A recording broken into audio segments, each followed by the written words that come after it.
अब बात करते हैं युवाओं के देश भारत की, जहां की युवा आबादी अब खतरे में है।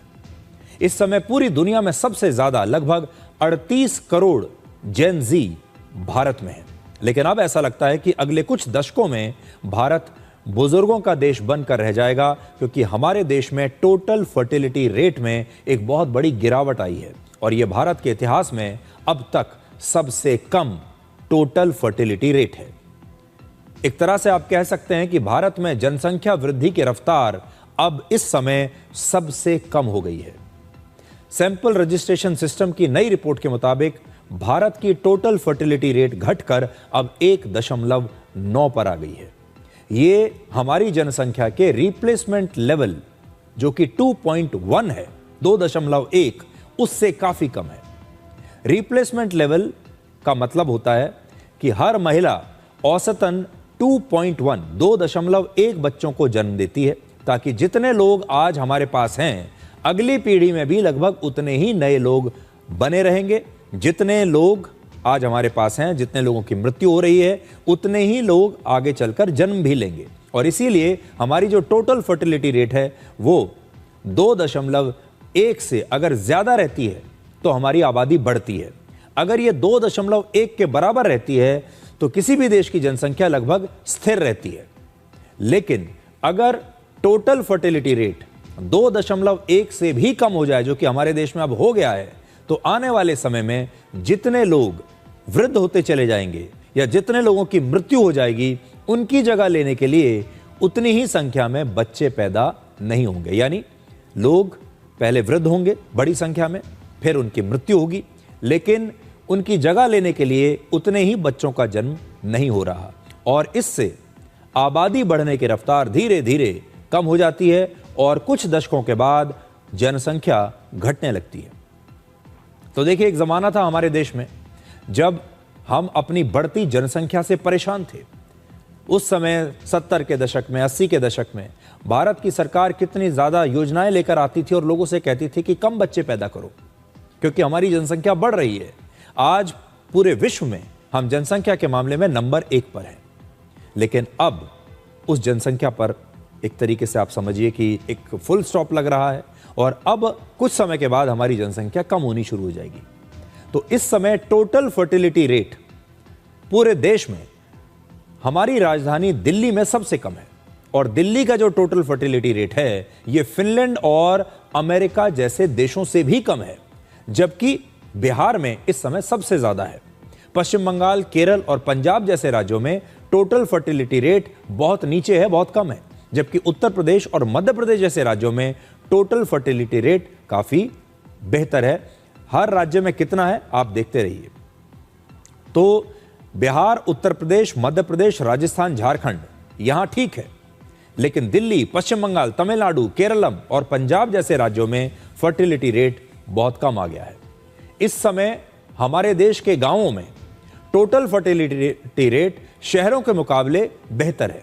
शहरों में जहां पढ़े लिखे लोग रहते हैं, एजुकेटेड लोग रहते हैं, वहां 15 साल पहले ही हमारा टोटल फर्टिलिटी रेट घटने लगा था। शहरों में वर्ष 2010 में ही टोटल फर्टिलिटी रेट घटकर 1.9 हो गया था। इसके बाद से इसमें लगातार गिरावट हो रही है। भारत में पिछले 5 दशकों में टोटल फर्टिलिटी रेट में बहुत तेजी से गिरावट आई है और उसका कारण यह है कि वर्ष 1971 में भारत की टोटल फर्टिलिटी रेट 5.2 थी।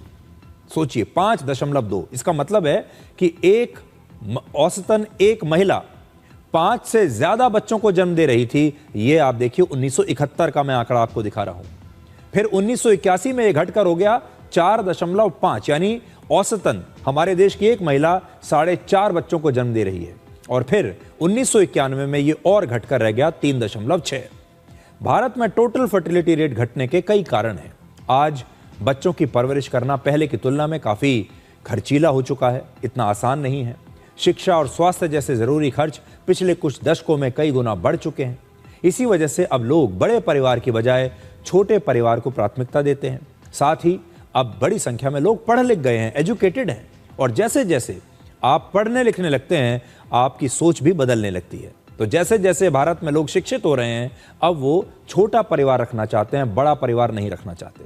इसी प्रकार से अगर आप देखेंगे तो हमारी अर्थव्यवस्था में भी बड़ा बदलाव आ रहा है।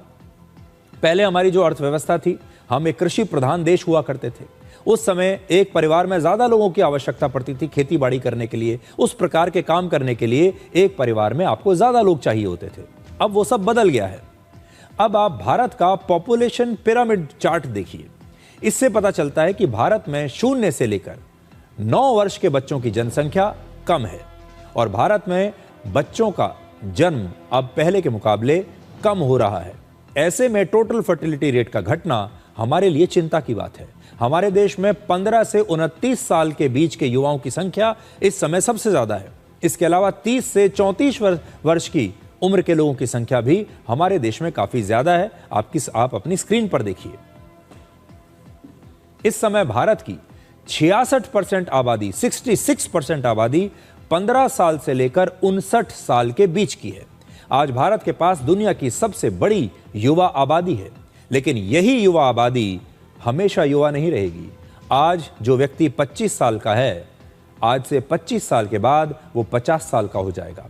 आज जो व्यक्ति 40 साल का है, वो आज से 20 साल के बाद 60 वर्ष का हो जाएगा, जो हमारे देश में रिटायरमेंट की एज मानी जाती है। आज बड़ा सवाल यही है कि बुजुर्ग आबादी की जगह लेने के लिए हमारे देश में युवा होंगे या नहीं। हमारी आबादी जब वृद्ध हो जाएगी, बुजुर्ग हो जाएगी, उसके बाद उनकी मृत्यु शुरू हो जाएगी, उनकी जगह लेने के लिए क्या हमारे पास युवा होंगे या नहीं। युवाओं की बड़ी आबादी भारत की सबसे बड़ी ताकत है, जिसे हम अंग्रेजी में डेमोग्राफिक डिविडेंड कहते हैं। यानी ऐसी जनसंख्या जिसमें बच्चों और बुजुर्गों की संख्या कम होती है और देश के पास विकास का एक बहुत बड़ा अवसर होता है, क्योंकि आपके पास वृद्ध लोग कम हैं, बच्चे भी कम हैं, लेकिन युवा आपके पास बहुत ज्यादा है और देश में सारा काम युवा करते हैं।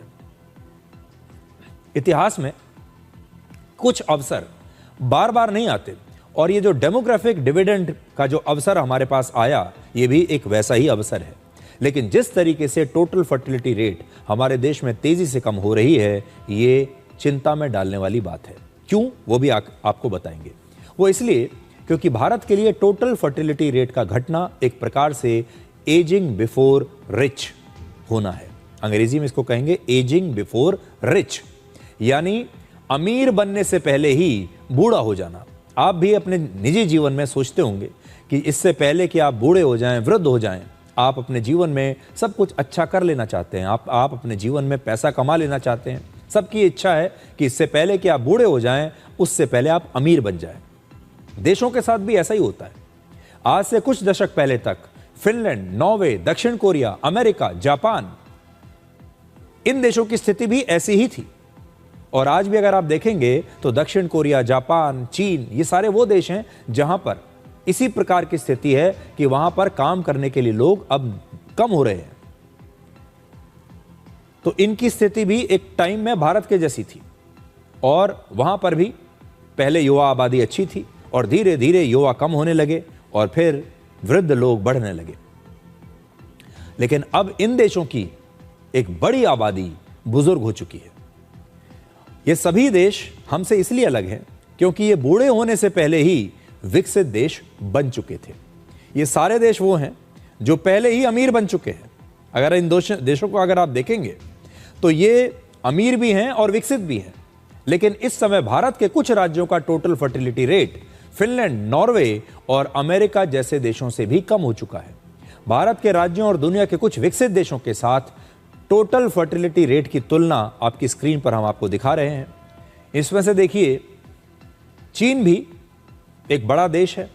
चीन ने दशकों तक जनसंख्या नियंत्रण की नीति अपनाई। आज वही चीन अब अपने लोगों से ज्यादा बच्चे पैदा करने की अपील कर रहा है। एक समय था जब चीन में यह कानून बना दिया गया था कि कोई भी परिवार, कोई भी एक बच्चे से ज्यादा नहीं करेगा। लेकिन अब चीन की भी ज्यादातर आबादी बुजुर्ग हो रही है, बूढ़ी हो रही है। अब उन्हें लोग चाहिए। अब वो वहां के लोग कह रहे हैं अपने जनता से कि आप ज्यादा से ज्यादा बच्चे पैदा कीजिए। इसी प्रकार से आज दुनिया में बहुत सारे ऐसे देश हैं, विकसित देश, अमीर देश, जापान जैसे देश, जो अपनी आबादी से ये कहते हैं कि आप ज्यादा बच्चे पैदा कीजिए और जब आप बच्चे पैदा करेंगे तो हम आपको और इंसेंटिव देंगे उस बच्चे को कैसे पालना पोसना है उसमें हम आपको मदद करेंगे, आपको और एक्स्ट्रा पैसा देंगे। फिर भी लोग अब बच्चे पैदा नहीं कर रहे।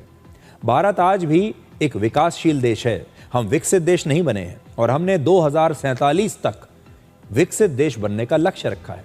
लेकिन भारत में टोटल फर्टिलिटी रेट घटने से युवाओं की आबादी अब कम होने लगेगी और बुजुर्गों का जो अनुपात है, जो रेशो है, वो बढ़ने लगेगा। इससे भारत को नुकसान ही होगा। हमारे देश में काम करने वाली आबादी अब कम होने लगेगी। अब अगर काम करने वाले लोग कम हो जाएंगे तो देश में उत्पादन घटेगा, लेकिन खर्च बढ़ता रहेगा, क्योंकि काम करने वाले लोग कम हैं तो वो वेतन ज़्यादा मांगेंगे, क्योंकि जब लोग कम होंगे तो उनकी डिमांड ज़्यादा हो जाएगी, वो ज़्यादा पैसा मांगने लगेंगे वेतन के रूप में। कम लोग नौकरी करेंगे तो खपत भी फिर घटने लगेगी और बाजार में जो मांग है वो भी कम होने लगेगी। टैक्स कलेक्शन भी कम हो जाएगा और कुल मिलाकर इसका असर देश के विकास पर पड़ेगा। जैसा कि आज कई विकसित देशों में हो भी रहा है, वहां जीडीपी ग्रोथ रेट स्थिर या बेहद कम हो गया है। अगर किसी देश की आबादी बूढ़ी होने लगे तो सरकार का खर्च भी पेंशन, स्वास्थ्य सुविधाओं और जो कल्याणकारी योजनाएं होती हैं उन पर बढ़ जाता है। इसलिए ये अभी तक आपका ध्यान इस पर गया नहीं होगा, लेकिन ये हमारे लिए एक चिंता की बात है। इसलिए समय हमारा भी निकलता जा रहा है और हमारे देश के युवाओं को अब काम करने की जो अपनी क्षमता है वो बढ़ानी पड़ेगी, जो अपनी गति है वो बढ़ानी पड़ेगी, क्योंकि हम ये ज़रूर चाहेंगे कि इससे पहले कि हमारी आबादी बूढ़ी होने लगे, हमें एक विकसित देश बन जाना चाहिए।